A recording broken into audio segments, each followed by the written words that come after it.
Hey guys, welcome once again to Tamshi.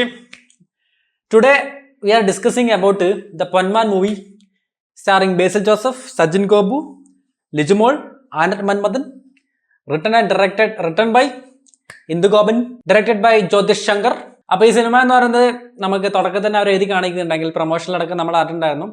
GR Indu Gopan എഴുതിയിട്ടുള്ള 4-5 ചെറുപ്പക്കാർ എന്ന് പറയുന്ന ഒരു നോവലുണ്ട്. ആ നോവലിൻ്റെ ചലച്ചിത്ര ആവിഷ്കാരമാണെന്ന് തുടക്കത്തിൽ എഴുതി കാണിക്കുന്നുണ്ട് സിനിമ. അപ്പോൾ ഞാൻ ആ നോവൽ വായിച്ചിട്ടുള്ള ഒരാളല്ല. അപ്പോൾ ഞാൻ പറയുന്നത് സിനിമയെ കുറിച്ചുള്ള ഒപ്പീനിയൻ മാത്രമാണ്. അപ്പോൾ നോവൽ വായിക്കാത്തത് കൊണ്ട് നോവലിൽ അങ്ങനെയാണ്, സിനിമയിൽ ഇങ്ങനെയാണെന്ന് പറഞ്ഞിട്ട് കമ്പാരിസൺ ചെയ്യാൻ ഇപ്പം എനിക്ക് പറ്റില്ല, കാരണം നോവൽ വായിക്കാത്തതുകൊണ്ട്. അതുകൊണ്ട് സിനിമ കണ്ടിട്ടുള്ള സിനിമയുടെ ഒപ്പീനിയൻ ഞാൻ പറയാം. സിനിമ ഒരു നൈസ് പടം എന്ന് വെച്ച് കഴിഞ്ഞാൽ വലിയ സംഭവങ്ങളൊന്നും അല്ലാത്ത എന്താണോ ഒരു നോവൽ, നമുക്ക് ആ സിനിമ കാണുമ്പോൾ തന്നെ അറിയാം ഒരു നോവൽ വായിക്കുന്നത് പോലെ തന്നെയാണ്. സത്യം പറഞ്ഞാൽ ഒരു നോവലിൻ്റെ ഒരു ഫീൽ തന്നെയാണ് നമുക്ക് കിട്ടുന്നത്. അതൊരു സിനിമയായിട്ട് കാണുമ്പോഴുള്ളൊരു സംഭവമാണ് കൃത്യമായിട്ട് കാണുന്നത്. അപ്പോൾ സത്യം തന്നെ തുടക്കത്തിൽ നമ്മൾ പറയുന്നുണ്ടെങ്കിൽ ഇത് കൊല്ലത്ത് നടക്കുന്ന ഒരു കഥയാണ്. അപ്പോൾ ഫസ്റ്റ് സിനിമയുടെ തുടക്കത്തിൽ തന്നെ ഒരു ടൈറ്റിൽ സോങ് ഉണ്ട്. ആ ടൈറ്റിൽ സോങ്ങിൽ തന്നെ അവർ കൃത്യമായിട്ട് എല്ലാം കാണിക്കുന്നത് കൊല്ലം എന്നുള്ള ഒരു ഡിസ്ട്രിക്റ്റിനെ കുറിച്ചിട്ടാണ്. അപ്പോൾ അവിടെ നടക്കുന്ന ഒരു കൾച്ചറിനെ ബേസ് ചെയ്തിട്ടാണ് ഇതിൻ്റെ കഥ എന്ന് പറയുന്നത്. അപ്പോൾ അതുകൊണ്ട് അതൊരു പുതിയതായിട്ടൊരു സംഭവമായിരുന്നു, അങ്ങനെ ഒരു പുതിയതായിട്ടൊരു അറിവായിരുന്നു അങ്ങനത്തെ സംഭവങ്ങളൊക്കെ ഉണ്ട് എന്നുള്ള സംഭവം.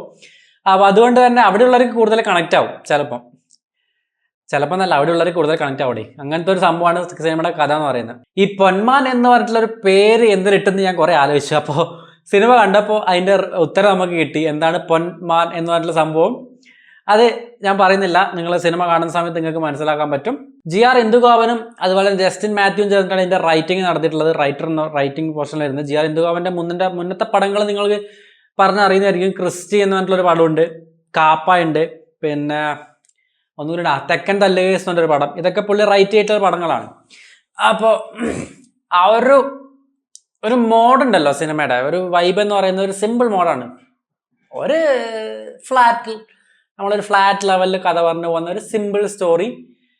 പച്ചയായ മനുഷ്യരാണ്, സത്യം പറഞ്ഞാൽ കഥയിൽ കാണിക്കുന്ന എല്ലാം പച്ചയായിട്ടുള്ള മനുഷ്യരാണ്, അവരുടെ കഥയാണ്. പിന്നെ ബേസിൽ ജോസഫ് പുള്ളീനെ എടുത്ത് പറയാതിരിക്കാൻ പറ്റില്ലടേ. പുള്ളി ഇങ്ങോട്ട് കയറി വരികയാണ്. എങ്ങോട്ട് കൊണ്ടുപോകുന്ന വെച്ചാൽ പുള്ളിയുടെ ആ ഒരു ബേസിൽ ഫാക്ടർ ഇൻ സിനിമ എന്ന് പറഞ്ഞിട്ട് നമുക്കൊരു ടോപ്പിക് തന്നെ ഇപ്പോൾ ശരിക്കും പറഞ്ഞാൽ ഡിസ്കസ് ചെയ്യാൻ പറ്റും. പുള്ളി ശരിക്കും പറഞ്ഞാൽ ഒരു സിംഹാസനത്തിലേക്ക് നടന്ന് കയറുക എന്നുള്ളത് എനിക്ക് ഉറപ്പാണ്. ഒരു ഒഴിഞ്ഞൊരു സിംഹാസനം ഉണ്ട് ഇവിടെ, ജനപ്രിയ നായകൻ എന്ന് പറഞ്ഞിട്ടുള്ള. അപ്പോൾ അവിടത്തേക്ക് പുള്ളി നടന്നു പോകുന്നുണ്ടെന്നുള്ളത് 100% ഉറപ്പാണ്, മിനിമം ഗ്യാരണ്ടി. പുള്ളി ആക്ടിങ് വൈസ് നല്ല ഒരു ഗ്രോത്ത് കാണാനുണ്ട് ഈ പടത്തിൽ. ഇതിൽ സെക്കൻഡ് ഹാഫിൽ ഒരു സീൻ ഉണ്ട്, ഒരു ഹോട്ടലിൻ്റെ ഉള്ളിൽ നിന്ന് ഉയ്യോ ഡയലോഗ് ഡെലിവറി എന്നൊക്കെ പറഞ്ഞിട്ടുണ്ടല്ലോ. അത് പച്ചയായ മനുഷ്യരുടെ ലൈഫ് കാണിക്കുന്ന സംഭവമാണ്.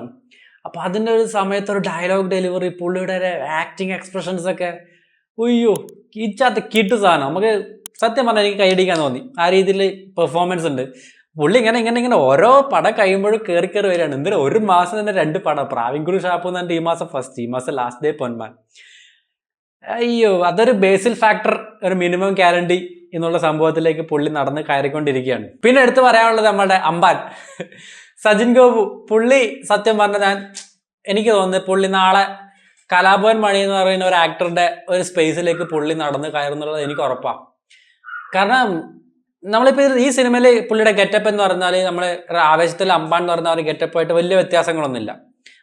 ആ മീശയുടെ കാര്യമായാലും ഹെയർ സ്റ്റൈലൊക്കെ ഏകദേശം സെയിം ആയിട്ട് വരുന്നതാണ്. പക്ഷെ അതിൽ ഒരു കൊമേഡിയൻ ആണെങ്കിൽ ഇവിടെ എത്തുമ്പോൾ ആ ഒരു നെഗറ്റീവ് ഷെയ്ഡ് ക്യാരക്ടറാണ്. അത് രണ്ടും എന്ത് എക്സ്ട്രീം ലെവലിൽ നിൽക്കുന്ന ക്യാരക്ടർ പുള്ളി കിടിലം പോലെ ചെയ്തിട്ടുണ്ട്. നന്നായിട്ട് തോന്നി. ആ നല്ലൊരു ക്യാരക്ടർ. നമുക്ക് സത്യം പറഞ്ഞാൽ ആ ഒരു വില്ലൻ നെഗറ്റീവ് ഷെയ്ഡിലൊരു ക്യാരക്ടറാണ്.